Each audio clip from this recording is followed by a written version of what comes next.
ఒకరోజు అడవిలో ఒక చిన్న చీమ వేగంగా పరిగెడుతోంది. అయ్యో, త్వరగా పారిపోవాలి. చీమా చీమా, ఎందుకంత వేగంగా పరిగెడుతున్నావు? అక్కడ ఒక పెద్ద జంతువు ఉంది, నన్ను తినేస్తుందేమో.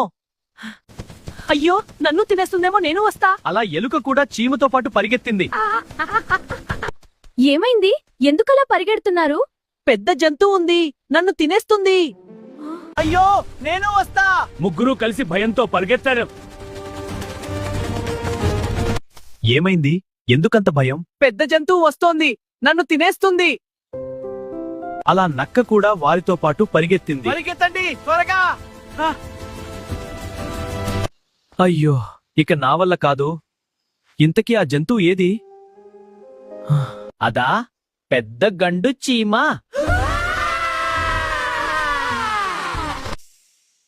నన్నే తింటుందని అన్నాను, మీ గురించి కాదు. ఇతరులు ఎందుకు భయపడుతున్నారో తెలియకుండానే భయపడడం అవివేకం. ఇంకా ఇలాంటి కథల కోసం సబ్స్క్రైబ్ చేయండి.